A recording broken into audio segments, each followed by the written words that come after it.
नमस्कार, आप देख रहे हैं कैपिटल न्यूज। मैं हूं प्रफुल्ल गिरी।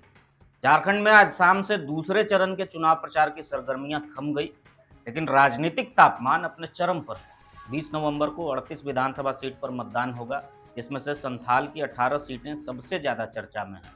ये सीटें 6 जिलों में फैली हुई है और इन्हें झारखंड की सियासत का सत्ता का सेतु माना जाता है। राजनीति के जानकारों का मानना है कि जिसने संथाल पर कब्जा कर लिया, सत्ता की चाबी उसकी झोली में आ ही जाती है। इन 18 सीटों में 7 सीटें एसटी के लिए आरक्षित हैं, एक एससी के लिए रिजर्व है और 10 सीटें सामान्य श्रेणी की हैं। मुख्यमंत्री हेमंत सोरेन, उनके 3 मंत्री और विधानसभा के स्पीकर की प्रतिष्ठा भी इन्हीं सीटों पर चुनावी मैदान में दांव पर लगा हुआ है, जिससे दूसरे चरण के चुनाव का महत्व कई गुना बढ़ गया है।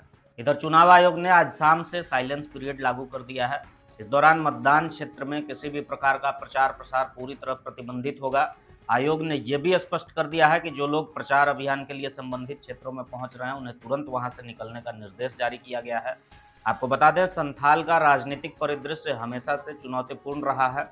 ये क्षेत्र परंपरागत रूप से झामुमों का गढ़ माना जाता है, लेकिन भाजपा और अन्य पार्टियां भी यहां अपनी पकड़ मजबूत करने की हर संभव कोशिश में जुटी हुई है। हेमंत सोरेन के लिए यह चरण न केवल उनकी पार्टी की प्रतिष्ठा का सवाल है, बल्कि उनके मुख्यमंत्री पद के भविष्य का भी निर्णायक मोड़ हो सकता है।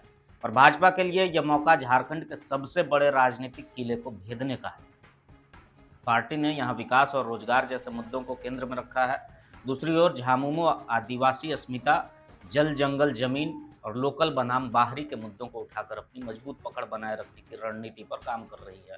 झारखंड की राजनीति में संथाल की अहमियत को नजरअंदाज नहीं किया जा सकता है। ये क्षेत्र न केवल मतदाताओं की संख्या के लिहाज से महत्वपूर्ण है, बल्कि राज्य की राजनीतिक दिशा तय करने में भी इसकी बड़ी भूमिका है। यहाँ 18 सीटें सत्तारूढ़ दल और विपक्ष दोनों के लिए निर्णायक हो सकती हैं। अब यह देखना दिलचस्प होगा कि 20 नवंबर को मतदाता किस पक्ष में फैसला सुनाते हैं।